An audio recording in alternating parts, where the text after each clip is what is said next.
Hello friends, welcome to the lecture series of mechanical drafting. Today we will learn a topic about the development of surface. आज की इस video के अंदर हम surface development का एक न्यूमेरिकल सॉल्व करने वाले हैं। इस तरह के क्वेश्चन जब एग्जाम में आते हैं तो उसको सॉल्व करने के लिए एक प्रॉपर मेथड है। उस मेथड को आज हम एक एग्जाम्पल के साथ समझने की कोशिश करेंगे। The problem is given here, draw the development of lateral surface of portion A of this cylinder as given in this diagram.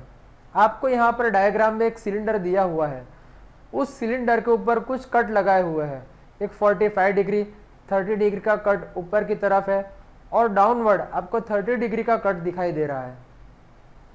अब इस तरह कटिंग करने के बाद जो सिलेंडर का जो बाकी पोर्शन रहता है वो आपका पोर्शन ए है।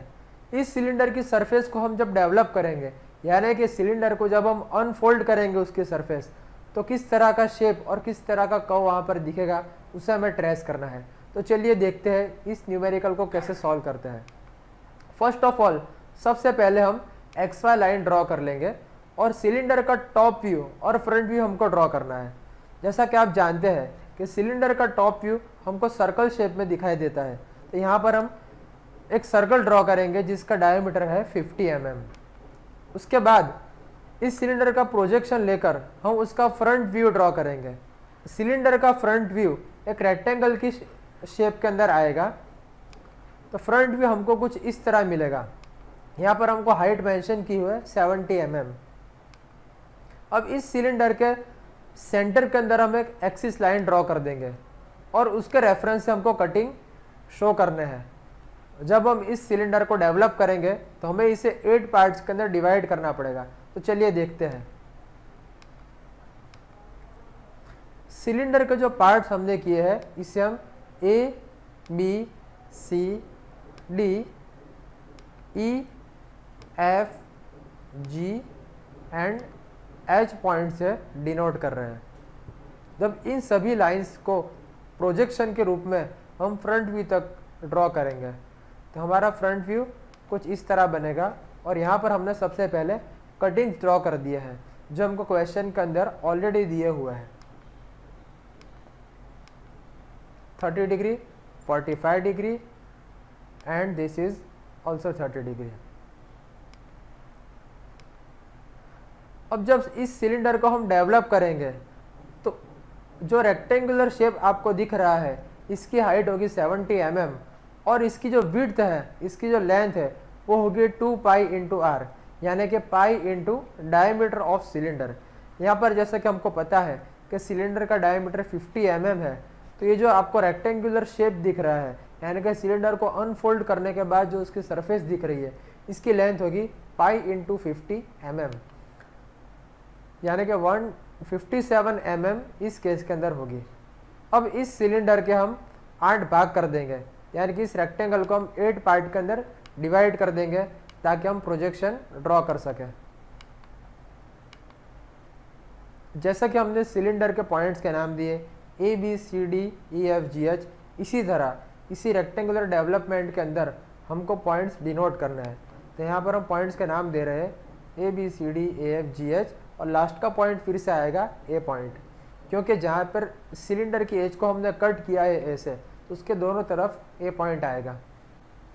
अब हम इसके प्रोजेक्शन ड्रॉ करेंगे। जैसा कि आपको दिख रहा है कि जो नीचे वाला कट है उसके हमने प्रोजेक्शंस डेवलपमेंट के ऊपर हमें ड्रॉ करने हैं। तो यहाँ पर हमको सबसे पहले एक अपर पॉइंट दिख रहा है, उसका प्रोजेक्शन A पॉइंट के ऊपर आएगा, तो हम डेवलपमेंट के अंदर A लाइन तक उसका प्रोजेक्शन है उसे मार्क करेंगे। उसके बाद नेक्स्ट है हमारा जो पॉइंट वो H और B लाइन के ऊपर आ रहा है, तो हम B और H लाइन तक उसका प्रोजेक्शन है वो एक्सटेंड करेंगे। नेक्स्ट हमारा जो सेंटर वाला पॉइंट है वो C और G पॉइंट के ऊपर आ रहा है, तो C और G की लाइन तक उस पॉइंट के प्रोजेक्शन को हम एक्सटेंड करेंगे। और जो लास्ट वाला पॉइंट है वो E पॉइंट के ऊपर आ रहा है और उसके बीच में भी एक पॉइंट है जो F और D लाइन को टच कर रहा है, तो हम F और D लाइन तक उसका प्रोजेक्शन एक्सटेंड करेंगे। और लास्ट पॉइंट जो E लाइन पर है वो E पॉइंट पर ही उसे डिनोट करेंगे। तो हमको कुछ इस तरह के पॉइंट्स देखने को मिलेंगे जिसको हमने ब्लू कलर से यहाँ पर डिनोट कर दिया है। जैसा कि आप देख रहे हैं कि हमारा जो सॉलिड है वो सिलेंडर है, तो एज पर रूल सिलेंडर और कोन को जब हम कट करते हैं और उसकी सरफेस को कट करने के बाद जब डेवलप करते हैं तो वहाँ पर हमको एक स्मूथ कर्व दिखाई देता है। तो ये जो पॉइंट हमको यहाँ पर मार्क करने के बाद मिले हैं, इस पॉइंट्स को हम एक स्मूथ कर्व से यानी कि फ्री हैंड कर्व से ज्वाइन करेंगे। यहाँ पर एक चीज़ हमको याद रखनी है कि इन पॉइंट्स को हम स्केल का यूज़ करके ज्वाइन नहीं करेंगे, इससे हमें फ्री हैंड कर्व से ज्वाइन करना है। इसको ज्वाइन करने के बाद हमारा कर्व कुछ इस तरह बनेगा। ठीक है दोस्तों, तो हमने जो नीचे वाला कट था उसका डेवलपमेंट हमने ड्रॉ कर लिया है। अब हम बात करेंगे ऊपर वाले दो कट की, एक जो 45 डिग्री पर कट है और दूसरा 30 डिग्री एंगल के ऊपर कट किया हुआ है। सेम इसी मेथड से हम उसके प्रोजेक्शंस ड्रॉ कर रहे हैं। हमारा ऊपर वाला पॉइंट है जिसका फर्स्ट पॉइंट है ए, उसका प्रोजेक्शन हम ए की लाइन तक खींचेंगे। नेक्स्ट उसके बाद जो उसके बाद वाला पॉइंट है वो बी और एच लाइन तक एक्सटेंड होगा, और उसके बाद वाला पॉइंट है वो सी और जी पॉइंट तक एक्सटेंड करेंगे। नेक्स्ट उसके बाद 30 डिग्री वाला कट है, इसके ऊपर भी और दो पॉइंट्स आएंगे। एक पॉइंट हम एफ और डी लाइन तक एक्सटेंड करेंगे, और लास्ट वाला पॉइंट है उसे हम ई वाली लाइन के ऊपर ट्रेस करेंगे। तो हमारा कर्व कुछ इस तरह बनेगा। हमारे पास सब पॉइंट्स आ चुके हैं। इस पॉइंट्स को भी हम फ्री हैंड से ज्वाइन करेंगे, क्योंकि हमारा जो सॉलिड है वो सिलेंडर है। तो जहाँ पर भी सिलेंडर या कोन को हम कट करते हैं तो उस जगह पर हमको फ्री हैंड कर्व ड्रॉ करना होता है। इसको ज्वाइन करने के बाद हमें कर्व कुछ इस तरह मिलेगा। अब जैसा कि आप लोगों ने देखा कि हमको पोर्शन ए का डेवलपमेंट ड्रॉ करना है। पोर्शन ए मतलब कि ऊपर का कट करने के बाद और नीचे का पोर्शन कट करने के बाद बीच में जो पोर्शन बचता है वो आपका पोर्शन ए है। यानी कि हम जो बीच वाला शेप आपको दिख रहा है उसे हम डार्क लाइन से ड्रॉ कर देंगे, और उसकी बाउंड्रीज जो है उसे हम डार्क नहीं करेंगे। तो हमारा जो लास्ट शेप आएगा वो कुछ इस तरह बनेगा। तो दोस्तों, जब भी हम सिलेंडर का डेवलपमेंट ड्रॉ करेंगे तो हमको इस मेथड को यूज़ करना है, और इस मेथड का यूज़ करके हम किसी भी कटिंग सिलेंडर का या होल सिलेंडर का प्रोजेक्शन और उसका डेवलपमेंट इजीली ड्रॉ कर सकते हैं। तो दोस्तों, आई होप कि आपको ये वीडियो पसंद आई होगी। इस वीडियो को अपने दोस्तों के साथ शेयर करना मत भूलिए।